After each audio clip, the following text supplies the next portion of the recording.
Voice బాగున్నారా? హరిప్రసాద్ గారు voice. So అందరికీ నా హృదయపూర్వక నమస్కారం అండి. Thank you. Let's go ahead. Please will go ahead. ప్రత్యేకించి ఇది నిన్న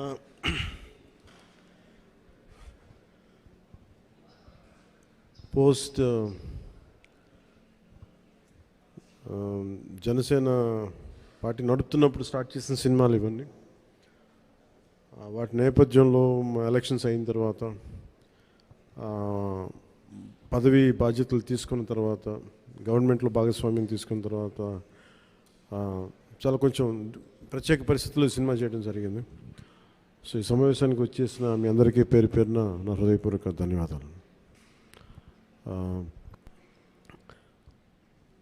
సో మీరు అడగదలుచుకుంది ఏంటంటే ప్రింట్ మీడియా నుంచి కాబట్టి మీరు మాట్లాడండి సార్. Please ask. మీరు మాట్లాడతారా? సనాతన ధర్మానికి సినిమాకి సంబంధం ఉంది కదా సార్. మీరు ఎప్పటి నుంచో ఈ మధ్య సనాతన ధర్మాన్ని అంటే ఇదేంటంటే మెయిన్గా ఇందాక అందరికీ ఇంటర్వ్యూస్లో అదే చెప్తున్నాను. ఇది ఆంధ్రప్రదేశ్కి చాలా కీలకమైనది అది, ఈ పర్టికులర్ సినిమా. ఎందుకంటే కోహినూర్ డైమండ్ ప్రపంచవ్యాప్తంగా ప్రసిద్ధి. దాని చుట్టూ దాని రక్త చరిత్ర కూడా తెలుస్తుంది. అలాంటి కోహినూర్ డైమండ్ మన విజయవాడ కృష్ణానది తీరం దగ్గర మనకున్న కొల్లూరు ఒకప్పుడు వజ్రాల గనులు ఉండే, అక్కడ దొరికిన వజ్రం. అలాగే మన మచిలీపట్నం విపరీతమైన అంతర్జాతీయ స్థాయిలో ఎక్స్పోర్ట్ ఇంపోర్ట్కి లావాదేవీలకి చాలా నిలయం అది. సో అలాంటి చోట జరిగే కదా ఇక్కడ జరిగిన ఈ కోహినూర్ వజ్రం వెళ్ళి ఫైనల్గా కులీ కుతుబ్ షా నుంచి మొఘల్ ఎంపరర్ దాకా వెళ్ళి మొఘల్స్ పాలనలో దట్టు ప్రత్యేకించి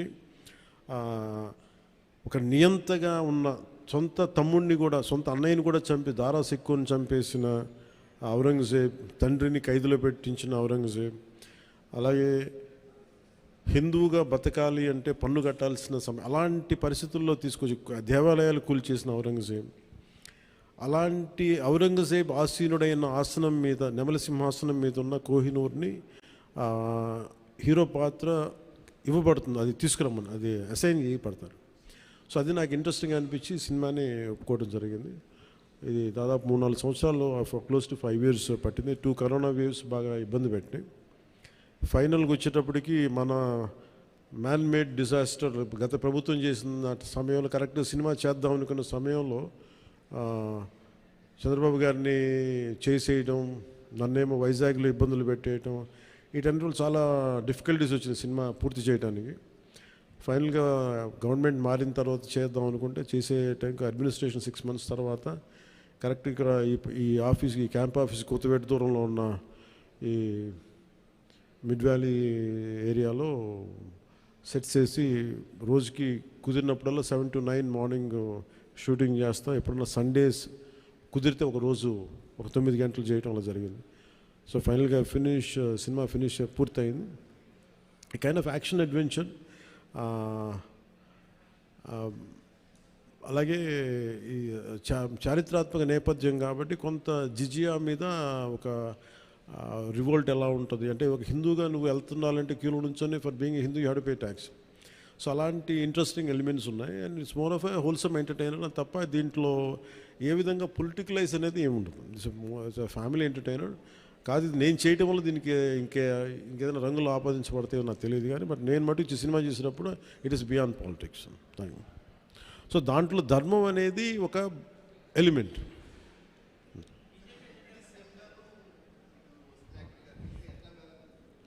సార్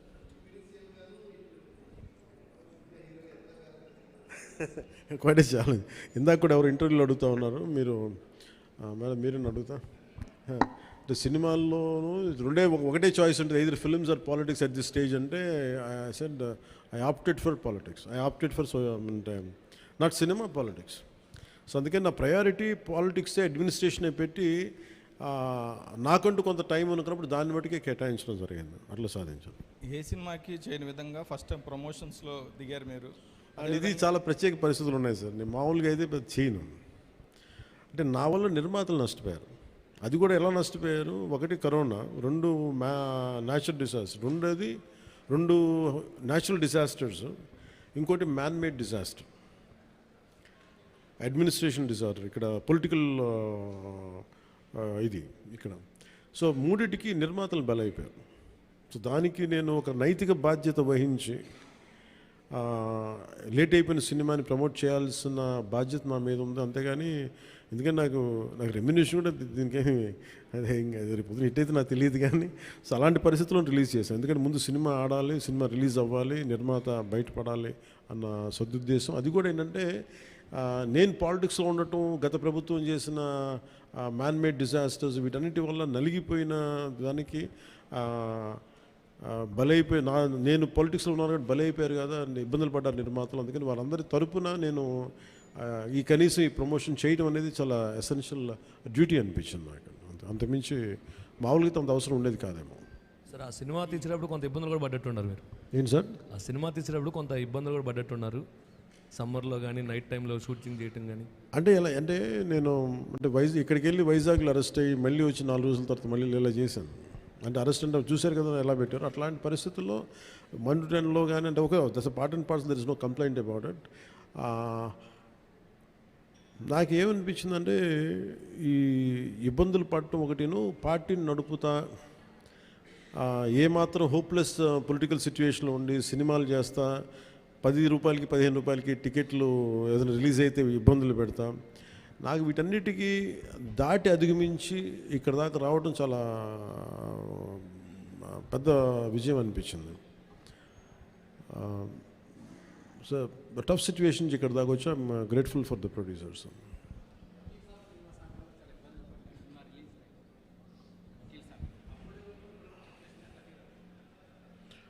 అంటే అన్నీ ఆర్గానిక్ ఉంటాయి కదండి, ఏదన్నా సహజంగా ఉంటాయి, కొన్ని ఇబ్బందులు ఉంటాయి, జరుగుతూ ఉంటాయి. అంటే నాకేంటంటే నేను సినిమాని ఇప్పుడు అంటే నేను అది ఇప్పుడు మనం చాలాసార్లు నేను ప్రతి సభలో కూడా చెప్తాను, ప్రతి చిన్న పనికి కూడా ఒక చిన్నపాటి యుద్ధమే చేయాల్సి వస్తుంది. అంటే ఏది కూడా ఒక బస్సు ఎక్కాలంటే ప్రతి సగటు మనిషి చిన్నపాటి యుద్ధం చేసే వెళ్ళాలి, ట్రైన్లో వెళ్ళాలంటే చిన్నపాటి యుద్ధం చేసి సీట్ సంపాదించాలి. అలాగా ఒక సినిమా చేయాలన్నా ఏం చేయాలన్నా ఒక సంఘర్షణ లేకుండా ఏముండదు. అందుకని సంఘర్షణ జీవనంలో భాగం అయిపోయింది తప్ప నేను పర్సనల్గా నేను ఇవన్నీ సహజం అనుకుంటాను. అంతకుమించి will move on, but how well we can stand out, ఎలా నిలబడగలం దాని మీద ఉంటుంది ఆలోచన.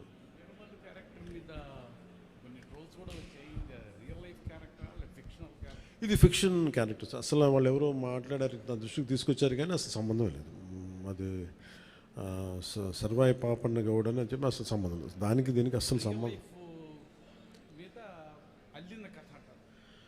ఇది వన్ ఈజ్ ఒక హై కాన్సెప్ట్. ఒకవేళ కోహినూర్ డైమండ్ని తీసుకొస్తే ఉంటుంది, దాన్ని కొర్లు మన ఈ మచిలీపట్నం పరిసర ప్రాంతాల్లో పెరిగే ఇలాంటి వాతావరణంలో పెరిగిన ఒకడికి ఈ బాధ్యత తప్పు చెప్తే నిజాం నవాబు ఎలా ఉండొచ్చు, ఈ హై కాన్సెప్ట్. దీంట్లో ఎక్కడా కూడా అది ఒక ఫిక్షస్ క్యారెక్టర్ తప్ప దాన్ని ఎక్కడా కూడా అసలు చారిత్రాత్మక ఆధారాలు ఉన్న పాత్ర అసలు కాదు, డిఫరెంట్ డే వన్ నుంచి. It's very quite created character. Sir, Bheemla నాయక్కు సంబంధించి అప్పుడు టికెట్ రేట్లు తగ్గించారు, అయినా సరే హిట్ అయింది. కానీ ఇప్పుడు టికెట్ రేట్లు పెంచారు. అంటే ఆ రోజు టికెట్లు రేట్లు తగ్గిస్తే నిరుత్సాహపడలా, ఈరోజు టికెట్ రేట్లు పెరిగితే కూడా ఆనందించట్లా. భగవంతుని ఏదిస్తే అది తీసుకోవడం అంతే తప్ప ఈరోజు గవర్నమెంట్ ఉంది కాబట్టి అంటే ప్రత్యేకించి పవన్ కళ్యాణ్ సినిమాకి ఇస్తే నేను ఖచ్చితంగా నేను ఆనందించేవాడిని కాదు.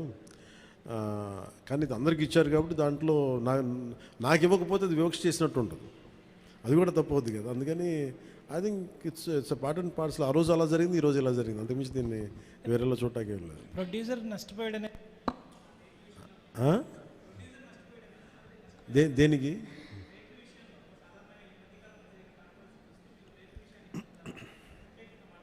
మళ్ళీ వినిపించట్లా? రేట్ల విషయంలో సినిమా టికెట్స్ రేట్ల విషయంలో ఖచ్చితంగా నేను నష్టపోయాను, నిర్మాతలు నష్టపోయారు. ఒక 5 రూపాయలు రావాల్సిన చోట రూపాయి వస్తుంది, దట్స్ ఓకే అనుకున్నాం. భగవంతుడు ఈరోజు మనకి ఇచ్చిన రూపాయితో తృప్తి పడదాం, ఖచ్చితంగా నష్టపోయాం, బట్ దట్స్ ఓకే. ఎందుకంటే వాళ్ళు వచ్చిన సంస్కృతి ఎలాంటిది, ప్రత్యర్థికి కోపం ఉంటే చీని చెట్లు నరిగేయటం, బత్తాయి చెట్లు నరిగేయటం ఆలోచన విధానం. అలాంటి వాళ్ళకి ఆర్థిక మూలాల మీద కొట్టడం సహజం కాబట్టి, అది మనం యుద్ధంలో దిగాం కాబట్టి, మనం పొలిటిక్స్లో ఉన్నాం కాబట్టి part and parcel will take it forward. దాన్ని వెనకడిగే తీసలేదు, దాన్ని part and parcel we have to accept it.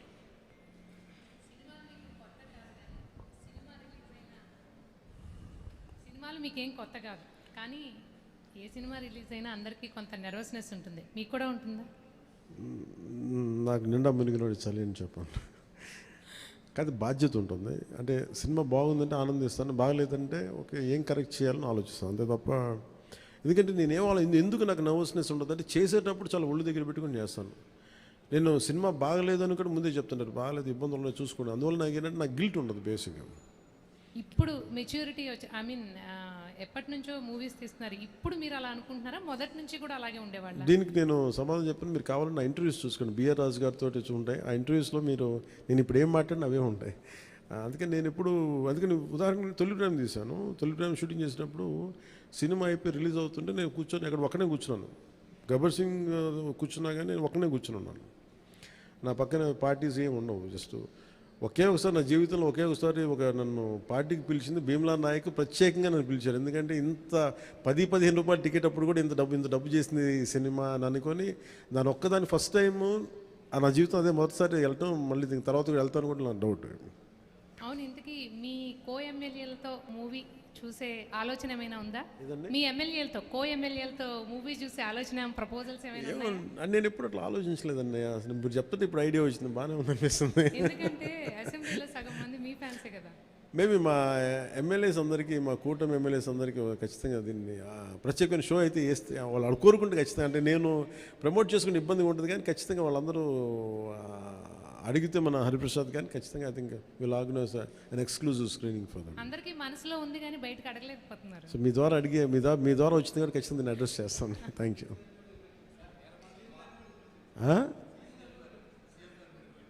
CM గారు బిజీగా ఆయన సినిమాలు మా అయితే ఒక 5 నిమిషాలు చూస్తారేమో.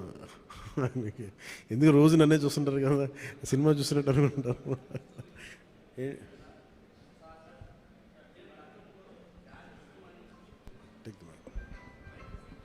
హలో, జానీ సినిమాని గతంలో మీరు డైరెక్ట్ చేసి ఆ టైంలో కొంత ఫ్లాప్ అనే ఇబ్బందికరమైనటువంటి వాతావరణాన్ని కలిగించుకున్నారు. ఈ సినిమాలో మీరు లాస్ట్ క్లైమాక్స్ మీరే డైరెక్ట్ చేశారని చెప్పేసి చెప్తున్నారు. దానికి అప్పటికి ఇప్పటికీ ఏంటి, ఎలాంటి చేంజ్ మీరు గమనించారంటే? అలాగే అంటే నేను జానీ నిన్న కూడా చెప్పాను. అంటే నాకు ఏమనిపించిందంటే, ఒక సినిమా తీసేటప్పుడు చాలా నలుగుతూ ఉండేది. నేను చెప్పేది సినిమా అనేది ఒక్కటే కష్టపడేది కాదు, ప్రతి ఒక్కటి. ఈవెన్ ఒక చిన్నపాటి ఉపాధి శ్రామికుడు కూడా కష్టపడతారు, యుద్ధం చేయాలి పట్టుకోటి కోసం. సినిమా ఏంటంటే చాలామంది డబ్బులు చాలా గ్లామరస్గా కనిపిస్తుంది ఫిల్మ్ ఇండస్ట్రీ.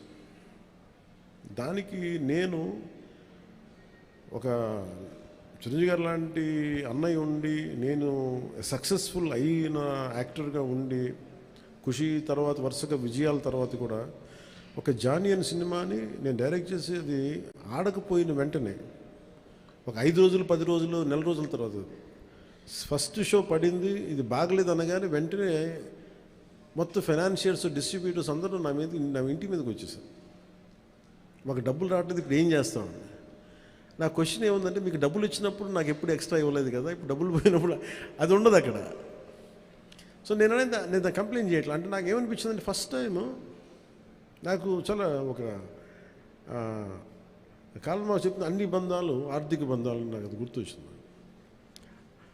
నేను ఆ రోజు మొత్తం నా రెమ్యునరేషన్ తీసుకోలేదు, ఇచ్చేసాను. నాకేమనిపించిందంటే ఒంటరితనం అనిపించాను. అంటే ఇప్పుడు ఎలా ఉంది అంటే, గత ప్రభుత్వం చేసిన ఒక దుర్మార్గాలన్నీ నేను చేసేసి అందరూ నిందిస్తుంటే నేను ఎంత బాధపడాలో, సినిమా ఫ్లాప్ అయితే నన్ను బాధపడమని అందరూ అలా చెప్తాను. నా ఉద్దేశం ఏంటంటే, సినిమా చేసాం, బాగలేదు, ఆడలేదు అంతే.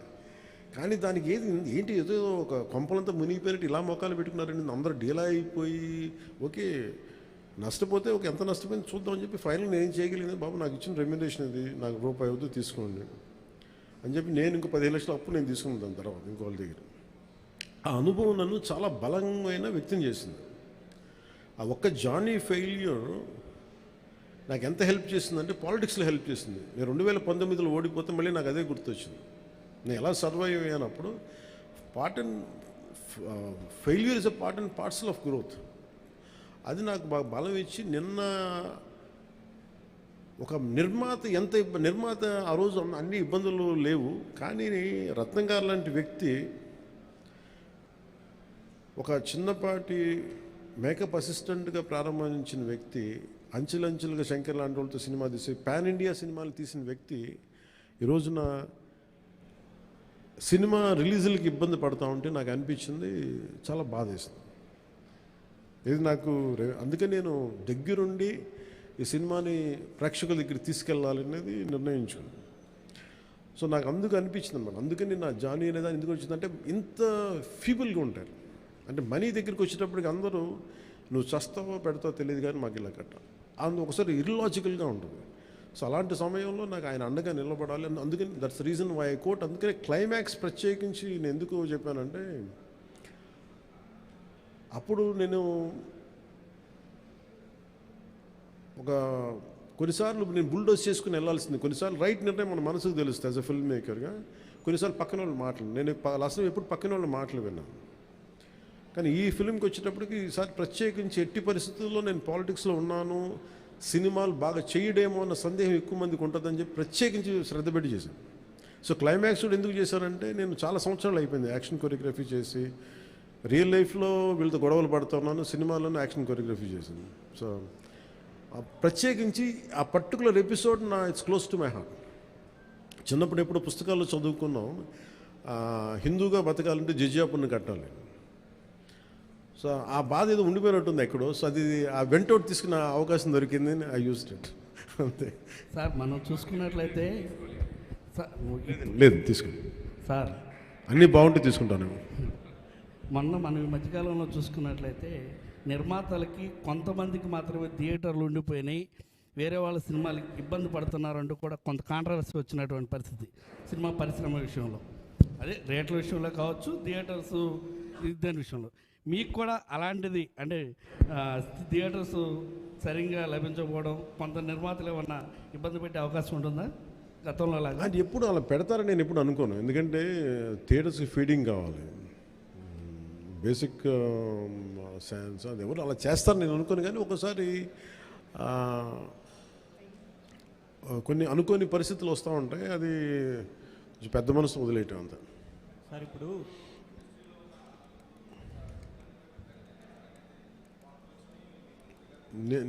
నేను ఎప్పుడు అనలేదు ఆ మాట. నేను అన్నారా,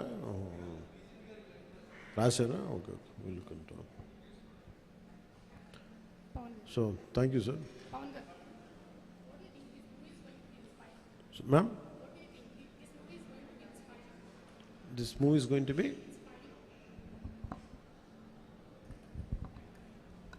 What do you think? This movie is going to be inspiring by your role? అంటే ఇన్స్పైరింగ్ ఇవన్నీ నేను చెప్పలేను, కానీ I feel it is a wholesome entertainer. Once you get in to screen, it will entertain you, it will hold on to you, and it will buy the time you come out of theatre you will feel good about the film. That's what I felt. Maybe I hope the experience will be the same to everybody. ఏంటి sir? Part 2 ఒక 20% shooting చేసాం. We had done 20 to 30%.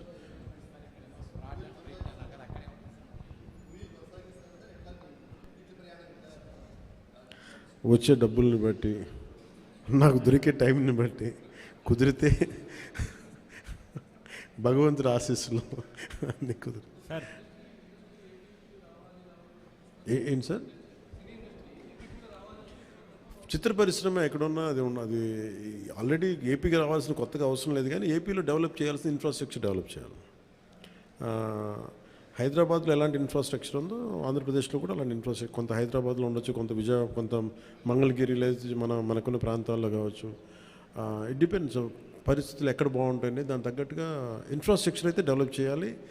Film making schools చాలా develop చేయాలి.